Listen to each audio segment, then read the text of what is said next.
Unfortunately, Nigeria lost its match to Morocco yesterday in the AFCON, one of the semi-finals.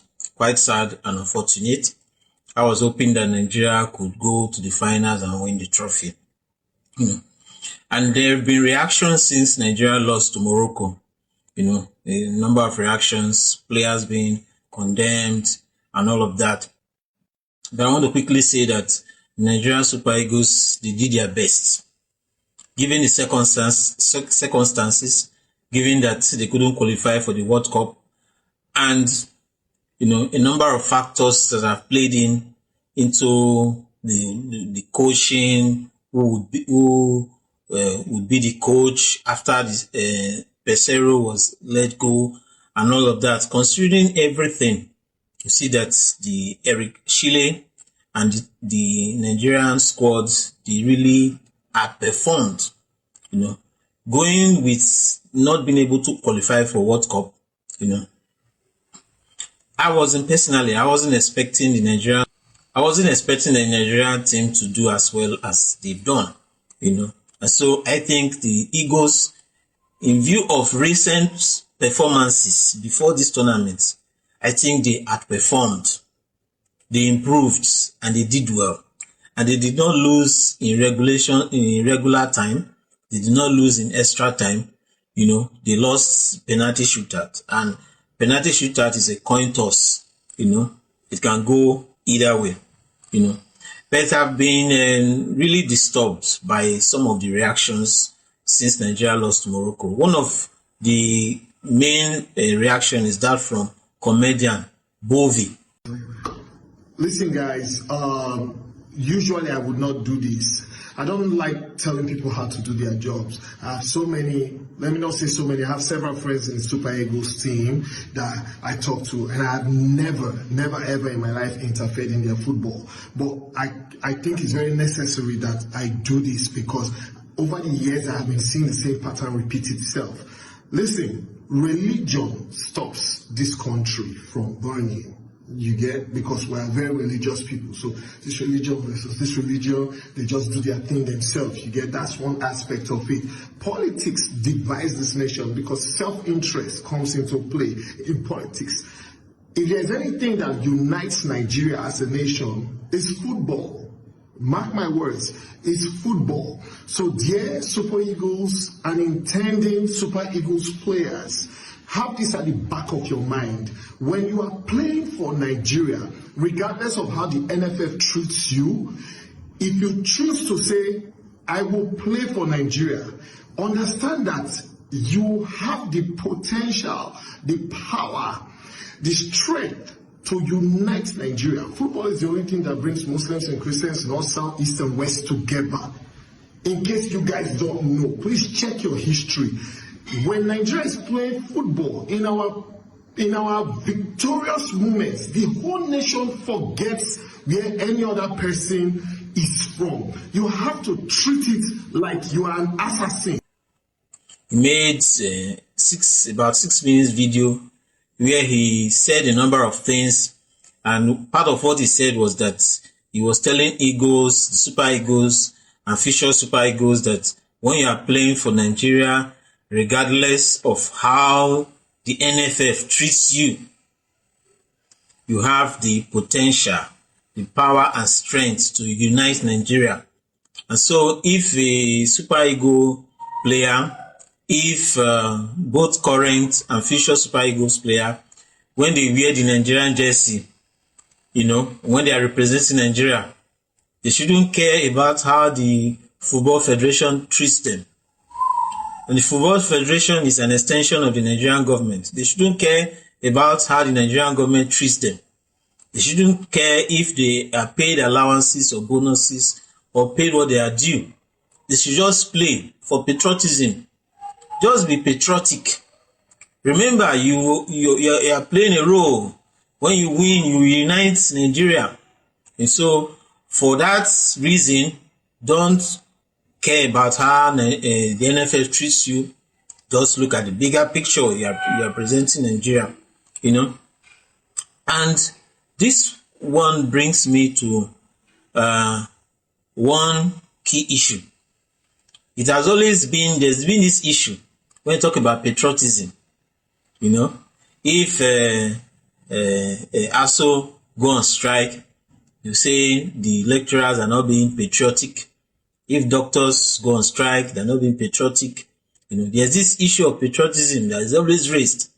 When people go on strike because of not being paid what they are due, you know, and the egos in the World Cup before one of the World Cup qualifiers, they went on strike before, instead of going for a training, they went on strike.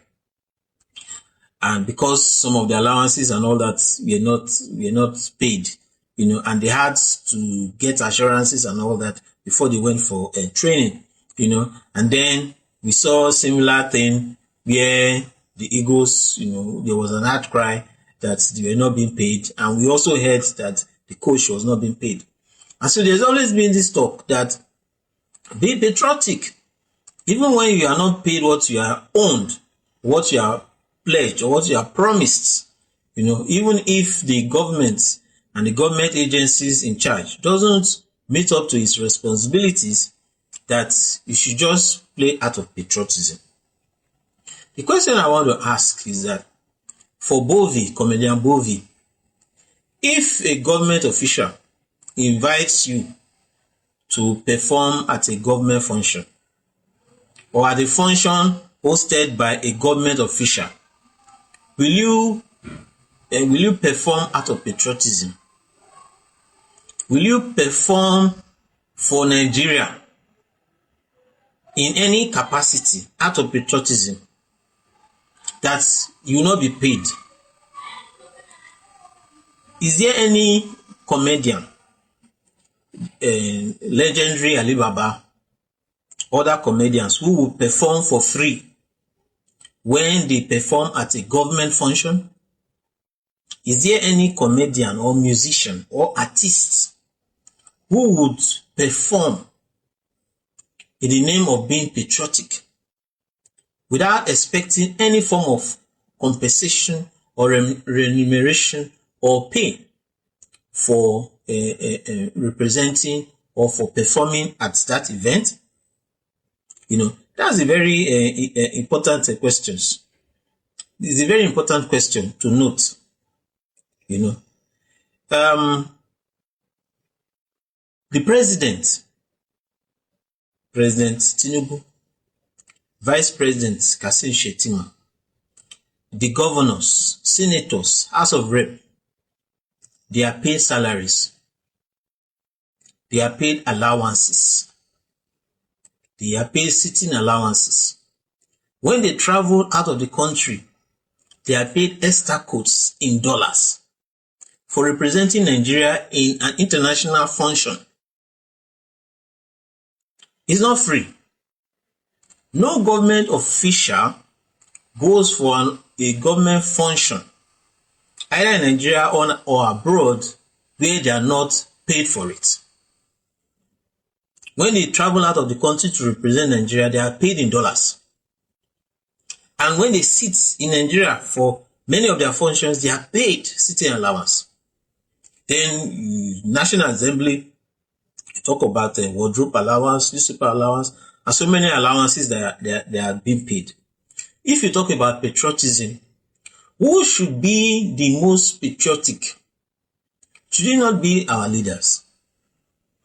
Then why are our political leaders, why are they being paid to represent Nigeria when they go out of the country?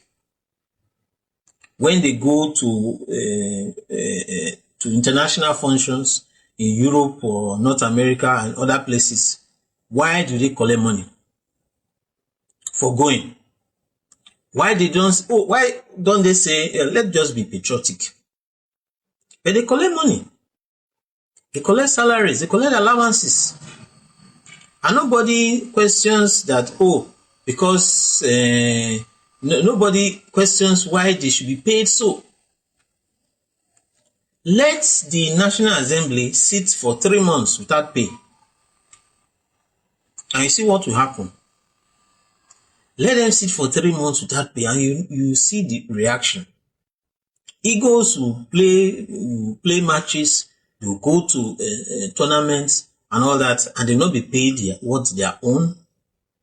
And you are saying that they should just be patriotic, And the statement he made was that they should recognize that they are playing for Nigeria and that they have the potential to unite Nigeria. The Nigerians become united during tournaments. If Nigeria win their victories, Nigeria become united.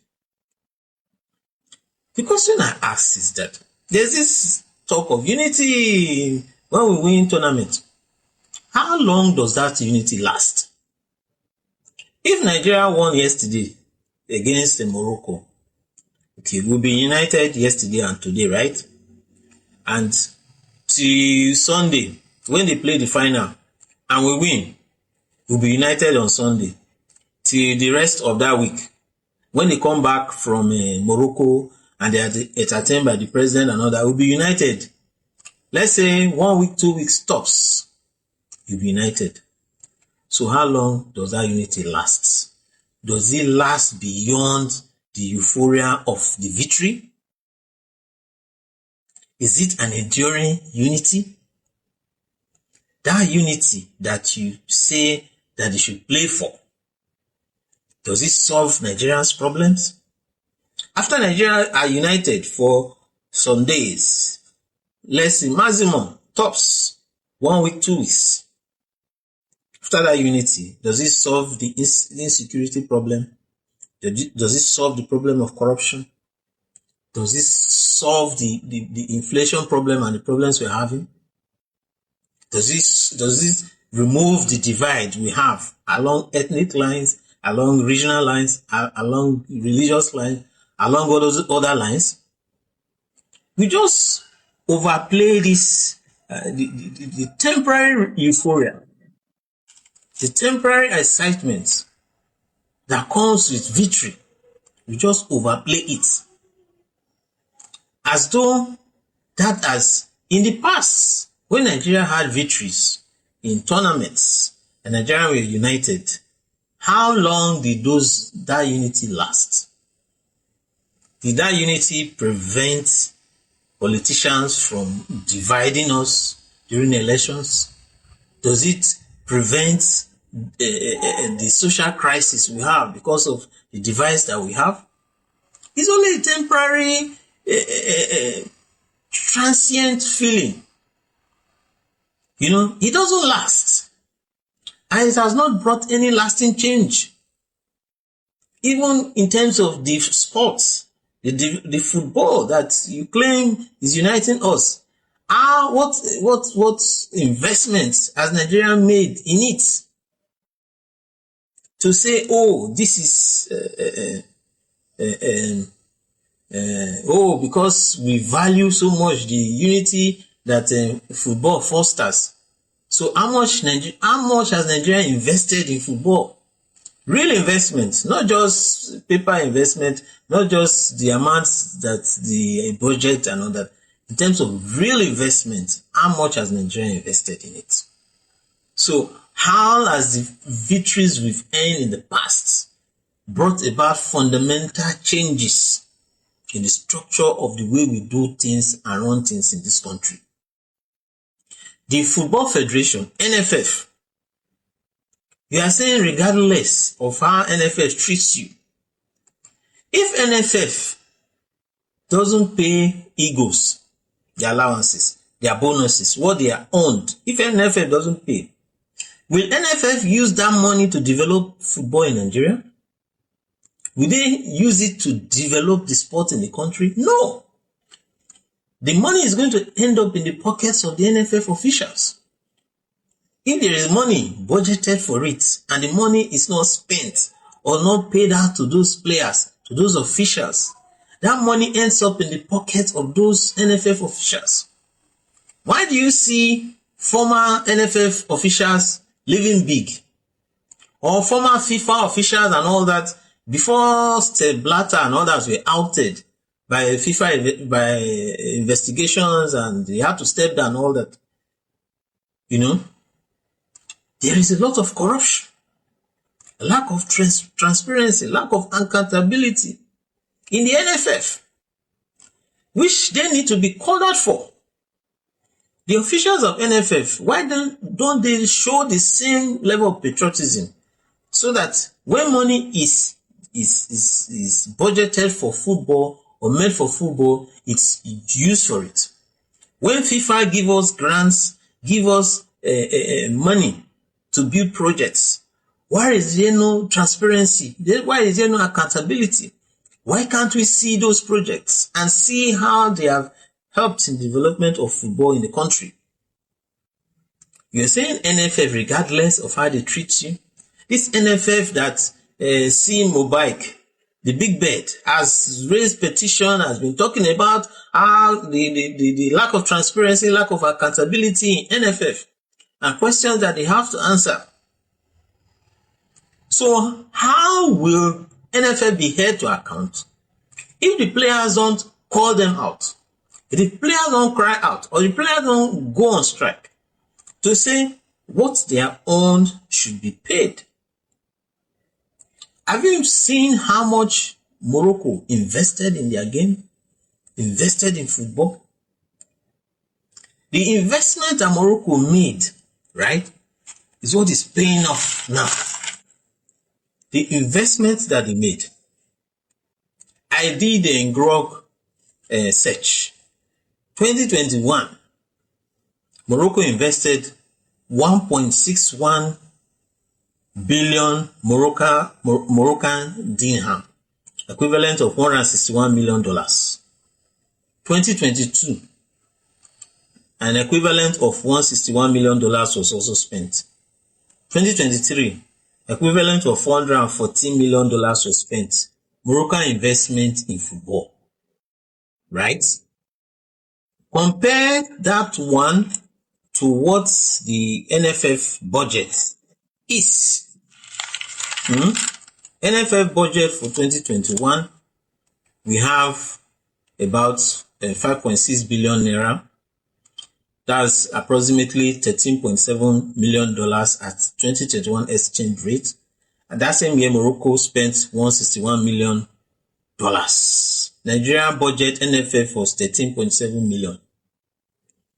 2022, the NFF budget was 13.09 billion, approximately $31.4 million. 2022 average exchange rate, where Morocco spent about $161 million.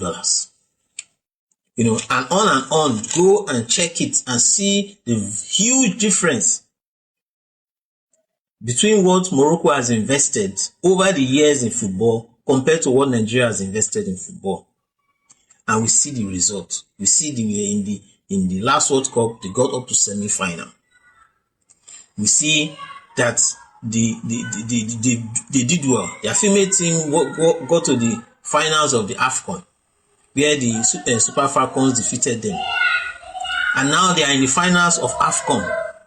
You know, forget about all people say about officiating and stadium and all of that. They have invested and the players did well. The same coach, the same team went to World Cup, got to semi-final, and the same coach and virtually the same team have got to the final of AFCON as a result of the investment that Morocco has made in football. You know, so he talked about Chukwueze